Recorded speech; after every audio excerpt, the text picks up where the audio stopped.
Assalamualaikum warahmatullahi wabarakatuh. Perkenalkan, nama saya Fendi Puji Pramono, NIREM 0305190082 dari kelas A2 semester 6. Di sini saya akan melengkapi UAS praktikum pemasaran pada produk Jaya Sehat Kuat. Nah, ini adalah mind mapping ya. Mind mapping ini berguna untuk menjelaskan secara garis besar ya, poin-poinnya. Ada 8 poin. Yang pertama yaitu profil produk dan kelembagaan. Yang kedua, riset pemasaran. Ketiga, perencanaan pemasaran. Keempat, sistem informasi pemasaran. Yang kelima, komunikasi pemasaran. Yang keenam, copywriting. Nomor 7 yaitu pelayanan penjualan dan purna jual. Dan yang terakhir yaitu strategi pemasaran. Yang pertama yaitu profil produk dan profil kelembagaan usaha. Nah, nama usahanya yaitu Isakuiki seperti gambar itu. Nama produknya Jaya Sehat Kuat. Nah, lokasi ini berada di Purworejo RT 2 RW 3 Tawangsari, Sukoharjo, Provinsi Jawa Tengah. Produk olahan ini berbahan dasar mentah jahe, akan tapi komposisinya tidak hanya jahe ya, antara lain gula aren, secang, kunir, temulawak, kapulaga, peka, dan kayu manis tanpa mengubah bentuk olahan yang kemudian produknya dinamai dengan Jaya Sehat Kuat. Desain sangat minimalis tetapi menarik untuk dilihat, baik diminum saat keadaan hangat, penyimpanan produk dalam suhu rendah ya. Jadi baik dikonsumsi juga sebelum 12 bulan, yaitu expirednya itu 12 bulan. Jaya Sehat Kuat ini dijual dengan harga 7.500 per biji, beratnya 40 gram. Cara penggunaannya mudah ya, yaitu siapkan Jaya Sehat Kuat, masukkan Jaya Sehat Kuat ke dalam gelas air panas, seduh dengan 1 gelas air panas, diamkan 5 menit, lalu jahe siap diminum. Nah, manfaat Jaya Sehat Kuat itu sangat banyak ya, antara lain membantu mengurangi perut kembung, meredakan batuk, gejala masuk angin, meringankan nyeri, gejala sakit kepala, membantu memperbaiki nafsu makan, mengurangi nyeri haid. Manfaat jahe yang paling utama ya saat pandemi ini yaitu meningkatkan daya tahan tubuh ya. Jadi buying powernya ini, kekuatan untuk membeli produk ini itu tingginya pada meningkatkan daya tahan tubuh ini. Nah, selanjutnya kelembagaan ya. Pemiliknya itu Bapak Mujidi, Sekretaris dan Bendahara Dianti. Jadi di bawahnya pemilik yaitu ada sekretaris dan bendahara. Di bawahnya sekretaris bendahara itu ada manajemen produksi Fendi dan manajemen pemasaran Tiara. Nah, karyawannya menjadi satu ya, antara manajemen produksi dan manajemen pemasaran. Nah, tugas, tanggung jawab dan wewenang yaitu pemilik itu tugasnya untuk mengatur dan mengawasi jalannya aktivitas usaha dengan baik, lalu menjalankan kerjasama dengan pemasok bahan mentah, menjalin kerjasama dengan target pasar yang lain dengan dibantu manajer pemasaran. Manajer pemasaran ini Tiara ya. Tanggung jawab pemilik ini yaitu memberi hak-hak yang dimiliki anggota karyawan sebagai tenaga kerja. Seperti jika terjadi kecelakaan dalam bekerja, maka pemilik akan bertanggung jawab dalam pembiayaan perawatan. Wewenangnya dari pemilik itu berhak memberhentikan karyawan berdasarkan kesepakatan musyawarah bersama, melakukan kegiatan rapat bersama, seperti pembuatan jadwal kegiatan yang dibantu atau dibuat oleh sekretaris. Lalu tugas sekretaris dan bendahara itu Ibu Dianti ya, tugasnya yaitu mencatat semua kegiatan usaha dimulai dari pemasukan bahan sampai pemasaran bahan baku ya maksudnya ini, termasuk pencatatan pembukuan, manajemen arus kas masuk dan keluar, pembagian upah, pengadaan bahan baku, dan pengelolaan modal, membuat jadwal kegiatan untuk karyawan bekerja. Tanggung jawabnya yaitu pencatatan harus benar, tidak dibuat-buat atau direkayasa. Wewenangnya yaitu dapat memindahkan kegiatan karyawan dengan jadwal yang diberikan atas persetujuan pemilik usaha. Manajemen produksi, tugasnya yaitu untuk memproduksi produk sesuai keinginan pesanan dengan jumlah kesepakatan bersama. Tanggung jawabnya yaitu dapat memenuhi pesanan sesuai kesepakatan kerjasama. Wewenangnya yaitu dapat memberitahu jika bahan mentah telah habis, lalu memberitahu jika stok terbatas pada bulan-bulan tertentu. Lalu manajemen pemasaran yaitu tugasnya yaitu untuk melakukan jejaring atau kemitraan usaha dengan pihak lain sehingga dapat melakukan perjanjian yang saling menguntungkan. Tanggung jawabnya yaitu dapat memenuhi pesanan sesuai kesepakatan kerjasama. Wewenangnya yaitu dapat membatalkan kerjasama atas izin pemilik usaha. Nah, karyawan ini tugasnya yaitu membantu manajer, tetapi karyawan tidak hanya satu manajer saja yang ditangani ya, karena melakukan rolling atau pergantian kerja yang dilakukan. Tanggung jawabnya yaitu melakukan aktivitas kerja sesuai arah manajer. Wewenangnya yaitu dapat memberitahu manajer yang nantinya akan diteruskan sekretaris jika dalam setiap individu terdapat tabrakan jadwal sehingga pekerjaan yang seharusnya diselesaikan ternyata ada yang kosong. Gitu. Selanjutnya riset pemasaran. Riset pemasaran ini terdiri dari objek riset, metode riset, jenis riset, dan tahapan riset pemasaran. Objek riset itu produk Jaya Sehat Kuat. Metode riset yaitu kuesioner dengan serial Google Drive. Jenis riset yaitu planning research, di mana riset pemasaran dilakukan untuk mendapatkan informasi dalam merencanakan kegiatan pemasaran. Tahapan riset pemasaran produk yang pertama yaitu perumusan masalah, yaitu dengan menjawab pertanyaan apakah desain apakah dan memperbaiki kualitas produk kepada konsumen mampu meningkatkan nilai jual. Itu jadi analisa dalam riset pemasaran itu adalah menjawab pertanyaan itu. Menentukan desain riset, yaitu jenis desain riset yaitu exploratory, yang mana riset ini ditujukan untuk memperoleh pandangan yang mendalam dan menyeluruh mengenai masalah yang sebenarnya dihadapi perusahaan. Merancang metode pengumpulan data. Penelitian ini dilakukan pada hari Selasa tanggal 17 Mei 2022 pukul 9 pagi sampai jam 4 sore ya, di kampus Polpantan Yuma, Yogyakarta Magelang, kampus pertanian. Tahapan merancang metode pengumpulan data riset pemasaran produksi hasil kuat antara lain yaitu merancang jenis data yang akan digunakan, yaitu data primer. Data di primer ini diperoleh langsung dari sasaran penelitian baik secara individu maupun perseorangan berdasarkan hasil kuesioner responden melalui Google Form secara online. Data sekunder merupakan data primer yang telah diolah dan ditampilkan ke dalam bentuk diagram, kemudian digunakan penelitian sehingga dilakukan proses lebih lanjut, dan data berasal dari literatur dan data lain yang mendukung. Merancang pertanyaan atau kuesioner. Dalam kuesioner diberikan pertanyaan sebanyak 16 pertanyaan ya, yang saya buat itu. Pertanyaan yang diberikan berkaitan dengan objek pemasaran, yakni harga, produk, alat pemasaran, distribusi, dan konsumen. Selanjutnya itu merancang alat analisis yang akan digunakan, merancang skala penilaian hasil kuesioner. Nah, skala penilaian ini, hasil kuesioner dapat dilihat berdasarkan hasil grafik yang telah tersedia pada Google Form ya. Dalam grafik tersebut terdapat persentase dari masing-masing jawaban oleh para responden. Nah, yang keempat ini yaitu mengambil sampel dan mengumpulkan data. Pengambilan sampel dan pengumpulan data dilakukan secara online dengan menampilkan pada kuesioner melalui Google Form. Data yang diperoleh akan terekam pada hasil jawaban Google Form tersebut sehingga memudahkan dalam tahapan berikutnya, yakni analisis data. Melakukan analisis data dan interpretasi ini tentunya data ini tidak akan saya tunjukkan ya, karena datanya sangat banyak. Sebenarnya ini sudah tersedia di laporannya ya. Nah, yang terakhir itu menyusun laporan riset. Dari analisis data dan interpretasi data ini, saya menyusun laporan riset dengan mencari kesimpulannya ya. Setelah menganalisis data, terus menyusun laporan, terus mencari kesimpulannya bahwa rata-rata konsumen mengetahui dan minat terhadap produk harga lebih rendah atau lebih murah menggunakan kemasan saset dan promosi buy two get one, dan memasarkan di Shopee untuk marketplace dan membeli secara langsung di warung terdekat. Warung terdekat ini warung terdekat responden ya, berdasarkan laporan riset ini. Rekomendasi yaitu memberikan harga yang lebih murah dan kompetitif, memberikan promosi buy two get one, dan memasarkan di Shopee dan warung terdekat responden. Selanjutnya yaitu perencanaan pemasaran. Yang pertama saya lakukan dalam perencanaan yaitu menganalisis situasi ya. Analisis situasi terdiri dari lingkungan situasi, lingkungan netral, lingkungan perusahaan, dan lingkungan kompetitor. Nah, lingkungan situasi yaitu saat situasi pandemi, tren olahan jahe terutama dalam bentuk minuman mengalami kenaikan permintaan. Masyarakat pada umumnya mengonsumsi bahan alami tanpa ada pengawet yang dapat memberi masyarakat manfaat dalam meningkatkan imun tubuh. Keadaan situasi di masyarakat berpengaruh pada usaha yang dijalankan, terutama dalam mengembangkan usaha yang sudah berjalan lama. Pemerintah secara tidak langsung juga mendukung bisnis ini, karena manfaat dari produk ini untuk meningkatkan imun tubuh. Lingkungan netral. Kondisi lingkungan finansial pada usaha ini mendukung dan stabil dalam memenuhi biaya operasional seperti pembangunan bahan baku. Dalam hal ini juga pemerintah mendukung penuh kegiatan UMKM, di mana usaha ini termasuk salah satu usaha UMKM yang baru. Kemudian terkait lingkungan media, sangat mendukung untuk berlangsungnya kegiatan pemasaran.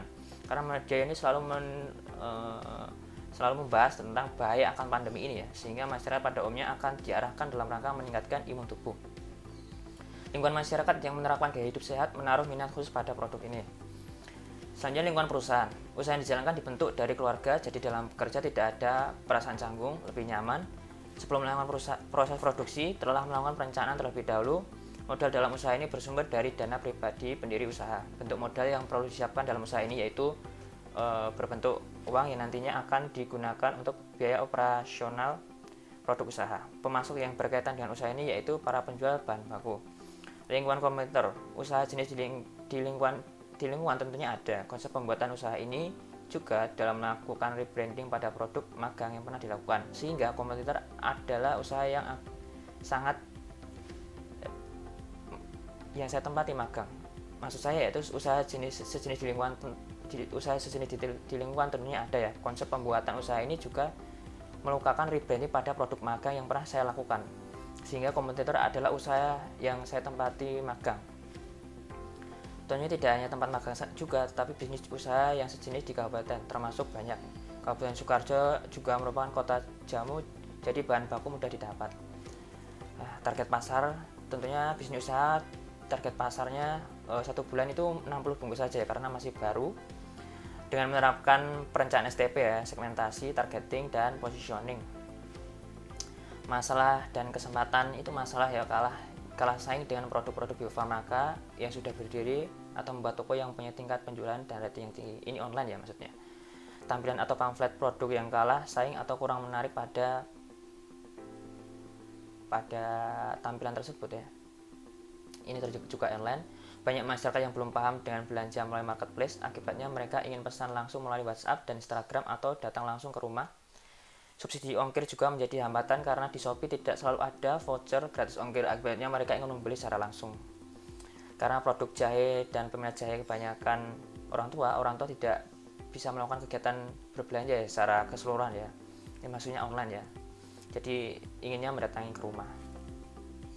Lalu kurangnya kepercayaan masyarakat akan produk yang dibuat, branding produk yang kurang optimal.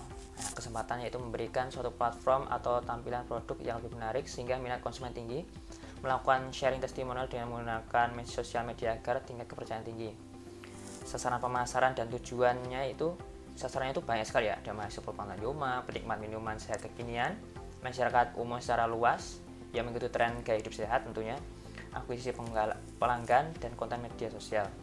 Nah, tujuannya itu ada banyak sekali ya. Kalau mahasiswa penggemar itu pertama yang saya lakukan itu mengenalkan minuman sehat kekinian yang bisa dikonsumsi oleh siapa saja dan kapan saja. Kalau penikmat minuman sehat kekinian, untuk menyediakan kebutuhan minum sehat yang kekinian. Masyarakat umum secara luas untuk memenuhi kebutuhan dalam melaksanakan healthy living. Kalau akuisisi pelanggan itu mendapatkan konsumen yang membeli secara terus-menerus dan menjadi pelanggan. Konten media sosialnya itu tujuannya itu mendapatkan promosi atau testimoni dari pelanggan. Strategi pemasarannya itu promosi, membantu dalam menjangkau konsumen untuk membeli sebuah produk yang dijual. Promosi saya lakukan lewat media dan tetangga, media sosial ya. Karena seorang penjual tidak hanya mengandalkan marketplace saja, tetapi juga seorang yang berjualan tatap muka secara langsung guna mengetahui dan mengecek barang secara langsung. Taktik pemasaran ini ada testimonial dan menerapkan bauran pemasaran ya, ada 7P itu. Testimonial itu taktik pemasaran yang digunakan oleh usaha dalam memasarkan dengan menggunakan sistem testimoni, di mana produk diberikan kepada konsumen terlebih dahulu untuk mencoba dan diminta untuk memberi pendapat terkait produk yang dihasilkan. Dengan adanya testimoni ini dapat membantu usaha dalam menarik pelanggan, di mana hasil testimoni dapat diupload dan diposting di sosial media usaha yang dimiliki.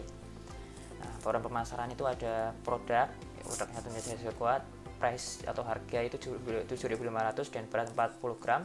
Place tempatnya itu di rumah dan di Shopee ya, di rumahnya Purworejo RT 2 RW 3 Kecamatan Tawangsari Kabupaten Sukoharjo Provinsi Jawa Tengah. Promosi dilakukan lewat sosial media dan tetangga. People atau orangnya ini dalam keterlibatan ini tentunya anggota keluarga ya, khususnya saya sendiri.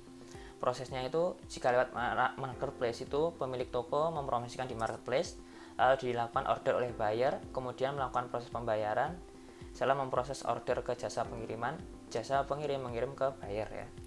Kalau secara offline tatap muka ya langsung calon pembeli itu langsung datang ke pemilik toko, langsung memesan, lakukan proses pembayaran, langsung barangnya diterima. Physical evidence-nya itu ya tadi seperti di awal slide tadi udah ada nama usaha, nama produk ya, Isakwi dan Jahe Sehat Kuat. Itu ada tentunya ada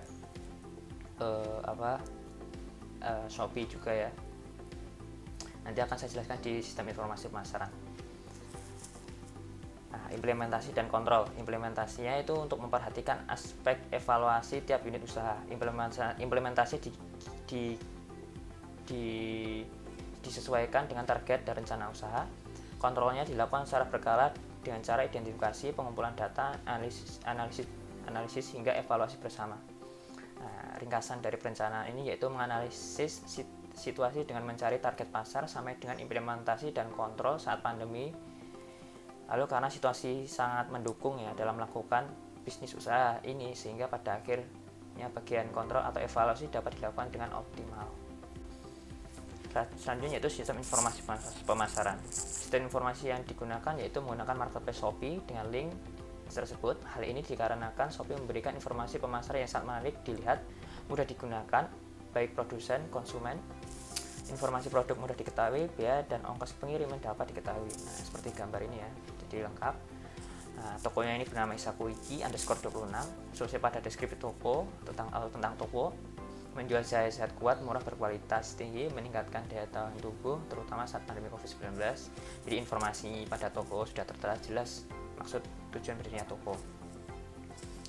Lalu informasi yang didapat pada saat konsumen membuka toko yaitu terdapat produk jaya sehat kuat seperti di bawah gambar di bawah ini. Informasi yang didapat salah satunya yaitu nama produk, harga, penilaian produk, jumlah produk yang dijual.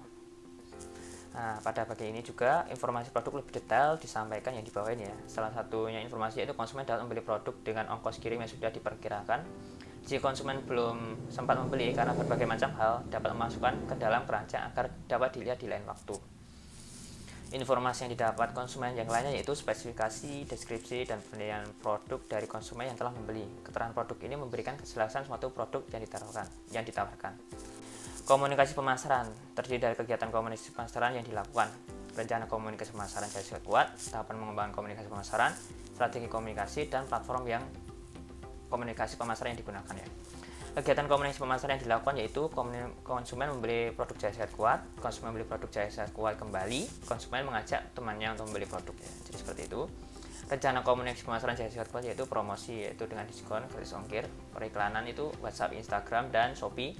Pemasaran langsung itu broadcast melalui media sosial, email, dan telepon. Personal selling yaitu penyajian secara lisan dan tatap muka. Tahapan mengembangkan komunikasi pemasaran itu pertama mengidentifikasi audiens sasaran, menentukan sasaran komunikasi, merancang pesan, memilih saluran komunikasi, menentukan anggaran total komunikasi, memutuskan